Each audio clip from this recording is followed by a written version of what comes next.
FBI have put out all the information that we possibly and legally can while protecting any ongoing matters that are unrelated. But he's dead. Well, yes, he's very much dead. But at the same time, Brett, we at the FBI have to follow the parameters of our investigation and what the law allows us to release. I get it, but what were the cell phones? Why don't we know who he was talking to? What exactly happened? I feel like we haven't gotten the whole picture about Butler even now. But here's the thing, Brett.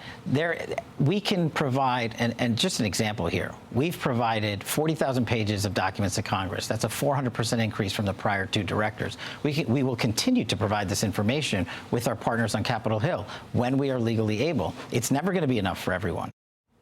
Maybe not. The FBI director here on set talked about a lot of things. Let's bring in our panel. Start there. Josh Holmes, co-host of the Ruthless podcast, former chief of staff to Senator Mitch McConnell, Democratic campaign consultant Kevin Walling, and Politico White House bureau chief Dasha Burns. Dasha, you were there in Butler, and it's been a long time. I don't feel like we have the wrap-up of everything that happened and what we know. There was a congressional bipartisan investigation. It kind of fell apart. From a public perspective, I feel like we haven't gotten answers. Yeah, and from the people I know who were there, look, I ended up spending hours and hours and actually days after the attempted assassination speaking to the people who were in that rally, who lived in Pennsylvania, and I can tell you, from knowing them, they're not going to be satisfied with that answer from the FBI director. And I'm still in touch with many of them, and they are still wondering why they haven't received those answers. And I think that it still hasn't fully dawned on Washington and on this bubble just how significant that incident was for so many of the president's supporters, not just the ones that were there at that rally, but across the country. And I understand on the Charlie Kirk alleged assassin who's facing court now, charged, that they're going to let the court process play out. They don't want to jeopardize that. This is a case where it's been a long time, and I feel like there are a lot of people out there that feel like all of these investigations never produce the end game. Like we never find out the dun dun dun. Yeah, this is what happened. I think if there's one thing you can be absolutely certain of, it's that President Trump's director of the FBI is not going to slow walk an investigation into his assassination attempt or Charlie Kirk's killing. But look, investigations are extremely frustrating things. And I think one of the challenging things for this FBI director in particular is that he operated for so long in an online court of public opinion. And so he has much of a constituency that's based on that. Now when he's working through the investigative challenges that go much slower than the court of public opinion online, there tends to be some frustration. My sense is they're working through it as diligently and as quickly as they can on all of it. Yeah, here's another one that happened over the weekend, Kevin, and this is this bio lab that was just taken apart in Las Vegas. I think we have the soundbite. Oh, we don't have the soundbite. But he talked about over the weekend, this law enforcement, including the FBI, removing more than 1,000 suspected biological agents from a house. Now, this was an underground biolab that was tied to a Chinese national. He was arrested, but they're just getting to it now. And obviously, the question is China operating others throughout the U.S.? Which is what you pressed the director on, Brett. And this is the first time, honestly, that I've seen this covered to any degree with your questions for Director Patel. And the fact that he mentioned similar situations with that University of Michigan situation as well should give every American some questions and some pause as to the extent of CCP intervention in this country. We've seen it time and time again when they set up a satellite office in New York City. Who could forget that? That was uncovered just a few months ago.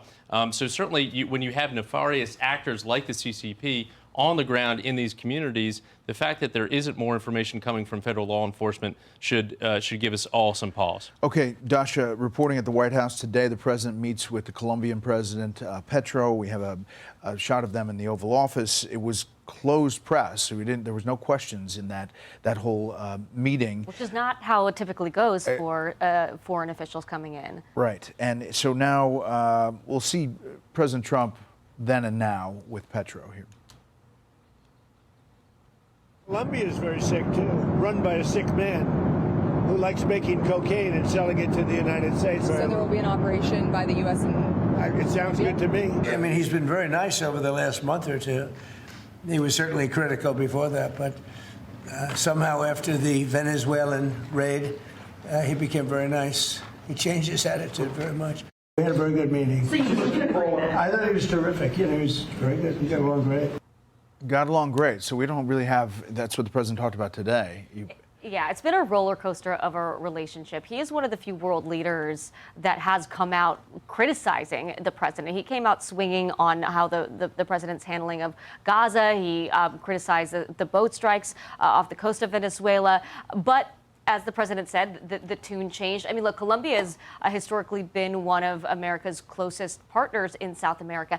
However, when you talk about drugs, it is a bigger offender than Venezuela is, if that was the pretext for going after Maduro and that regime. So the president has some serious decisions to make. And given what we just saw in Venezuela, I'd be wary if I were the leader of Colombia. Okay, meantime, partial government shutdown is over, but the DHS part of this is still up in the air. Voter ID. The Senate saying they may press forward and try to push this act forward that's passed the House. Take a listen to the polling on voter ID. Normally, you might expect, hey, there'd be a big divide by party with Republicans really for it and Democrats really against it. But not really here. I mean, just take a look here. Favorite photo ID to vote. You got 95% of Republicans, pretty much all of them, but even 71% of Democrats favor photo ID to vote. It's not really all that controversial. The American people are with Nicki Minaj, whether they are Republican or even if they are Democrats. He mentions Nicki Minaj because she put out on X, what sensible, forward-thinking, cutting-edge leading nation is having a debate on whether or not there should be voter ID, like, question mark. They're actually fighting not to have people present ID while voting for your leaders. Do you get it? Do you get it now? Is this a winner for Republicans? Can they turn this into a winner? As is typically the case, Nicki Minaj has got it right on the head. She's leading on the political right front. on the head. Voter ID, I've been working on this thing for longer than I can Why do you think I remember. asked you? It is a no-brainer. It's always been a no-brainer. It doesn't matter how you break down the constituencies. The American people have always been in favor of it. You have to use an ID to get a beer. If you have to get on a plane. You have to. We built a society around it, as it turns out, and so it would only make sense if you had to vote with one, too. I think they ought to make these people vote on this as many times as they can, because there is no defense for not wanting voter ID at the polls. But it continues to be an issue over and over again. They ought to make this a dividing line. I don't know if it's in the context of this DHS bill. They got enough stuff to try to figure out with ICE and everything else in a short time period. But it really needs to be a central focus. And they could get some Democrats, Kevin. They certainly could get some Democrats. I point to my adopted home state of South Carolina that passed a bipartisan bill involving voter ID, extending early votes, some drop locations as well. Got the Congressional Black Caucus in Columbia, South Carolina on board. That can be a model. Democrats don't need to uniformly oppose this just to stand in opposition to the president. All right. A lot to cover. Thanks, guys. Hey, Sean Hannity here. Hey, click here to subscribe to Fox News YouTube page and catch our hottest interviews and most compelling analysis. You will not get it anywhere else.